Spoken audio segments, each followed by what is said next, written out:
On passe au monde de la BD avec Mathieu Van Overstraten. Vous signez des articles sur age-bd.com. La première BD mise à l'honneur ce matin, c'est Impénétrable. J'ai l'impression qu'on en parle partout. Oui. Parce que c'est une BD très importante, notamment pour la vie des femmes et la vie du couple en général. Oui, tout à fait. Donc c'est un des événements de cette rentrée littéraire.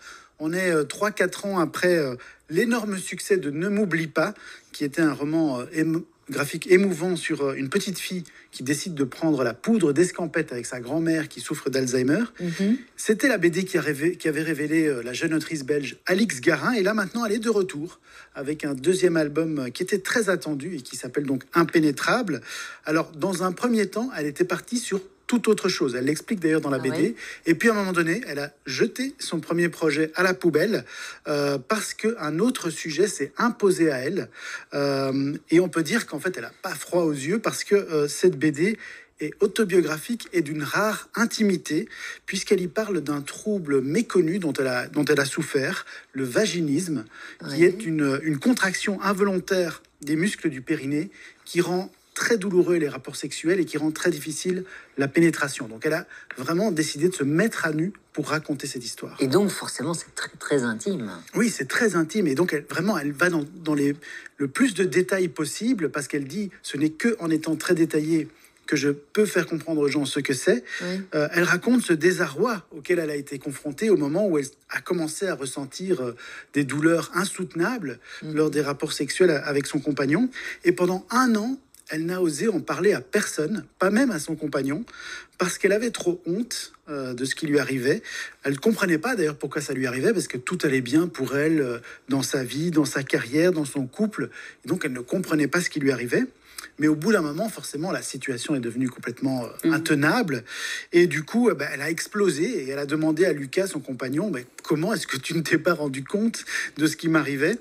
Et c'est le début pour elle vraiment d'une longue période de doute, de souffrance, entre les médecins qui ne savent pas trop de quoi il s'agit, les psys qui lui disent « mais madame, mordez sur votre chic ». Oui, c'est dans la tête tout voilà, ça. c'est dans la tête. Les kinés après qui lui font faire des exercices douloureux et un peu humiliants.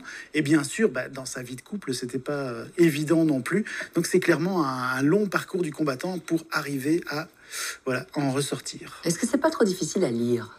C'est clair que c'est un sujet qui peut paraître lourd comme ça au premier abord. Et moi, je vous avoue que quand on m'a parlé de cette BD, je me suis dit, je ne sais pas si je vais en parler dans le 6-8. Et puis finalement, pourquoi pas ? En la lisant, je me suis rendu compte qu'elle arrivait à trouver vraiment le bon ton pour l'évoquer, parce qu'en même temps, elle parle d'elle, et c'est très intime, mais en même temps, elle parvient à en faire un récit auquel tout le monde peut s'identifier, qui est d'une grande universalité, et qui est un livre qui va parler en même temps aux femmes, parce qu'il y a beaucoup de femmes en fait qui souffrent de ce problème, mais aussi aux hommes, parce que peut-être qu'ils comprennent pas en fait ce qui arrive à leur compagne. Donc elle brise un tabou en parlant du vaginisme, mais aussi elle est pleinement authentique et c'est ça qui fait vraiment de cette BD un gros succès, d'autant plus qu'elle va plus loin en fait que le vaginisme. C'est ça qui est intéressant. Elle part de là, mais ensuite elle en profite pour parler de pression sociale, d'émancipation, de désir, de communication dans le couple. Donc en fait, ça touche plein de sujets. Et comme elle le dit elle-même, c'est pas une comédie romantique, clairement, cet album. Mais par contre, c'est une histoire d'amour. Et une vraie histoire d'amour. C'est-à-dire une histoire d'amour où il y a des obstacles. Pas comme dans les comédies romantiques où à un moment donné, les gens s'embrassent et puis c'est fini et tout va bien. Et qu'ils essaient de les surmonter ensemble. Ici, on est dans la vraie vie, quoi. On est dans la vraie vie, exactement. Oui, un mot sur le dessin, parce que on a compris le propos, mais je voulais vous montrer.